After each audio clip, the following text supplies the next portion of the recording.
Hello everyone, this is Satyendra Kumar. GS वाले academy में मैं सत्येंद्र आप सभी का तहे दिल से स्वागत करता हूं। सभी को राम राम, सभी को आदाब, सभी को नमस्कार, सभी को वेरी वेरी गुड इवनिंग, सभी को सुप्रभात। तो जितने भी स्टूडेंट्स हैं या टीचिंग एक्सपेरेंट्स हैं जो गवर्नमेंट टीचिंग एग्जाम की तैयारी कर रहे हैं, तो आज का हमारा लेक्चर उन सभी टीचिंग एग्जाम की तैयारी करने वाले बच्चों के लिए है, उन्हीं के लिए डेडिकेटेड है। तो आइए आज के लेक्चर को बच्चों हम ध्यान से सुनेंगे। जैसा कि आपने देखा होगा कि आप टीचिंग एग्जाम की प्रिपरेशन कर रहे हो, चाहे वो यूपी टेट हो, चाहे सी टेट हो, चाहे रीट हो, चाहे एमपी टेट हो, तो हर स्टेट का बच्चा सी टेट के एग्जाम को क्वालिफाई करना चाहता है। और रिसेंटली हम लोग बहुत दिन से देख रहे थे कि बच्चे इंतजार कर रहे थे कि सी टेट का नोटिफिकेशन आखिर कब आएगा। तो फाइनली बच्चों वो दिन आ चुका है। आपका सी टेट का नोटिफिकेशन फाइनली डिक्लेयर किया जा चुका है, कल ही की बात है। और आपका ये एग्जाम दिसंबर में होने जा रहा है, यानी कि बहुत ज़्यादा समय नहीं है, 2 से ढाई महीने का समय है। तो how to tackle this time, हम लोग किस तरीके से किस प्रयास करें, ऐसे क्या प्रयास करें, किस तरीके से टाइम को यूटिलाइज करें, कैसे अनुशासन के साथ पढ़ाई करें कि 2 से 3 महीने में हम इस एग्जाम को क्वालिफाई करने की स्थिति में पहुंच जाए। तो हमारा ये लेक्चर जो है उन सभी बच्चों के लिए है जो एग्जाम दे भी चुके हैं और उनके लिए विशेषली जो पहली बार देने जा रहे हैं, और ये उन स्टूडेंट के लिए जो दे चुके हैं लेकिन उनका क्वालिफाई नहीं हो पाता तमाम रीजनों की वजह से। तो ध्यान से सुनिएगा लेक्चर को, आखिर हम अपनी कमी कहाँ रख देते हैं और फिर हम ये बोलते हैं कि यार ऐसा कैसे हो गया कि एग्जाम को हम क्वालिफाई नहीं कर पाए, हम तो पूरी तरीके से तैयारी के साथ गए थे। तो आइए बच्चों ध्यान से लेक्चर को सुनेंगे। देखो, सबसे पहले चाहे फ्रेशर हो आप, चाहे 1-2 बार पेपर दे चुके हो, तो जाओ भाई मार्केट और पुराने पेपर उठाकर लेकर आओ। ये उन स्टूडेंट्स के लिए तो बिल्कुल है जो पेपर दे चुके हैं, और उनके लिए भी जो फ्रेशर हैं जो एग्जाम देने जा रहे हैं। क्योंकि देखिए, पुराने पेपर से हमें एक आइडिया लगता है कि क्वेश्चन कहाँ से पूछा जा रहा है, कौन सा टॉपिक हमारे लिए इंपॉर्टेंट होगा। अगर आप पिछले 2011 से 2020 तक का एनालिसिस करते हैं, चैप्टर वाइज भी देखेंगे, तो 11 से 20 के बीच में आप देखिए जीन प्याजे हर एक बार एग्जाम में पूछा ही जाता है। लेव वाइगॉस्की जो है एग्जाम में पूछा ही जाता है।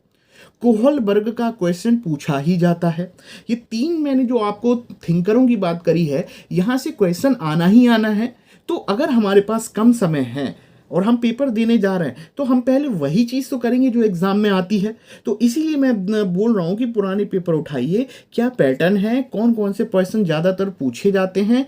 तो जैसे लेव वाइगॉस्की, कोहलबर्ग, जीन प्याजे, यहाँ से आता ही है, तो हम इसको छोड़ के क्यों जाएंगे भाई, है ना। इतनी बात हो गई। अब दूसरा ध्यान से सुनिएगा कि हम देखते हैं कि स्टेट टेट के एग्जाम में, जैसे यूपी टेट हो गया, कि यहाँ पर परिभाषाएं बहुत सारी पूछी जाती हैं। लेकिन सीटेट के एग्जाम में अगर आप ध्यान से देखो, परिभाषाएं बिल्कुल नहीं आती। सीटेट के एग्जाम में परिभाषाएं बिल्कुल नहीं आती। अब बुद्धि ही मान के चलिए, आप इंटेलिजेंस पढ़ने जा रहे हो। बुद्धि यानी कि एक यूनिट है आपका सीटेट में, साइकोलॉजी में। तो वहां पर आप देखोगे, वहां पे स्टेनबर्ग का प्रिंसिपल और हार्वर्ड गार्डनर का प्रिंसिपल, ये 2 नाम मैं ऐसे बोल रहा हूं, 10 साल में इन दोनों से रिलेटेड हमेशा क्वेश्चन पूछा जाता है। तो हम इसको छोड़कर क्यों जाएंगे। और आप ध्यान से देखोगे ना, कम से कम 35 से 40% क्वेश्चन आपको ऐसे देखने मिलेंगे कि अगर आपकी सोचने समझने की क्षमता है और आपका दृष्टिकोण, एटीट्यूड एक सकारात्मक सही दिशा में काम कर रहा है, तो समावेशी शिक्षा से संबंधित आपको बहुत सारे या कुछ क्वेश्चन ऐसे देखने को मिलेंगे कि आप कॉमन सेंस के आधार पर उन क्वेश्चन को स्वयं डील कर सकते हो। ठीक है, ध्यान से सुनिएगा। तो जाइए पुराने पेपर उठा के लेकर आइए। कंप्यूटर आधारित आपका एग्जाम होने वाला है, आपने सुनी रहे होंगे ये सब तो बातें। तो बेसिक बातों पर ध्यान रखिए और अनुशासन के साथ पढ़िए। आपको पता है कि 5 से 6 सब्जेक्ट आपको पढ़ना है 2 से ढाई महीने में। तो कतई आप ऐसा नहीं करेंगे कि एक सब्जेक्ट को ही डेली पढ़ते जा रहे हो, यानी कि 24 घंटे का एक दिन है, उसमें आपने 8 घंटे पढ़ डाला सीडीपी, या आपको कोई पसंद, सीडीपी पढ़ते पढ़ते आपको इंटरेस्ट लगने लगा। अरे इंटरेस्टिंग लगने लगा तो आप उस सेक्शन को क्रॉस कर जाओगे, फाइनल कर लोगे, 30 में से अच्छे नंबर ले आए। लेकिन बाकी का क्या होगा, यानी कि हर एक दिन में आपको एक टाइम डिवीजन, एक स्लॉट बनाना पड़ेगा, एक मैनेजमेंट बनाना पड़ेगा, एक डिसिप्लिन रखना पड़ेगा कि इतना समय हम देंगे ही देंगे 5 सब्जेक्टों पे। तब जाके तो आप 2 से ढाई महीने में अपनी तैयारी कर पाओगे। और साथ में हम जानते हैं कि जैसे जैसे आपका सिलेबस कंप्लीट होता जाएगा, तो आपको प्रैक्टिस सेट सॉल्व करना ही करना है। देखो, बिना प्रैक्टिस के तो कुछ हम लोग के अंदर कमियां दूर होंगी नहीं। अगर आप चाहते हो एक्यूरेसी आए आपके अंदर, कमियां आपको दूर हों, तो आपने साइकोलॉजी में थॉर्नडाइक का नियम पढ़ा है, प्रयास त्रुटि भूल का सिद्धांत। हमसे भूल होती है, हम त्रुटि एरर करते हैं, प्रयास करते हैं, गलतियों से सीखते हैं और धीरे धीरे हमारे व्यवहार के अंदर एक्यूरेसी या एक बिल्कुल एक सही तरीके की चीज़ें सोचने समझने की क्षमता धीरे धीरे विकसित होती है, क्योंकि हम गलती करके सीखते हैं।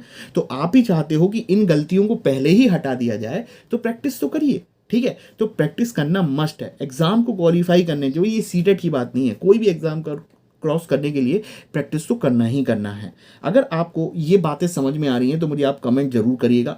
उम्मीद करता हूं कि इन बेसिक बातों पे आप ध्यान रखेंगे तो 2 से ढाई महीने में आप काफ़ी कुछ हद तक क्रॉस कर सकते हो एग्जाम को और अच्छे अंक भी ला सकते हो।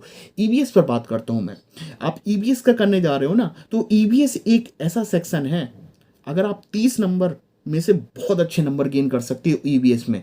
करना क्या है, पर्यावरण अध्ययन में आप 3 से 5 जो एनसीईआरटी है उसको तो पढ़ लो, घोंट लो और उन पर पुराने प्रश्न आप कर लो, क्योंकि आपको 10 से 15 क्वेश्चन आपको कक्षा 3 से 5 की जो एनसीईआरटी है वहां से देखने को मिलेगी। तो पुराने प्रश्न आप देखोगे ना, हूबहू आपको एनसीईआरटी से मिलते जुलते ईवीएस में क्वेश्चन मिलेंगे। तो ध्यान रखिएगा, ईवीएस के लिए एनसीईआरटी तो भूल ही नहीं सकते, पुराने पेपर उठा कर लाइए, जो मैं बोल रहा हूँ उन बातों को फॉलो करिए, यकीन मानिए एग्जाम आपका होगा। आप करके तो देखिए। और ज़्यादा जानकारी के लिए आप सीडीपी से जुड़ना चाहते हैं, चाइल्ड डेवलपमेंट से, तो जीएस वाला एकेडमी, जैसा कि रन बाई सत्येंद्र, आपके सामने बैठा हुआ हूं।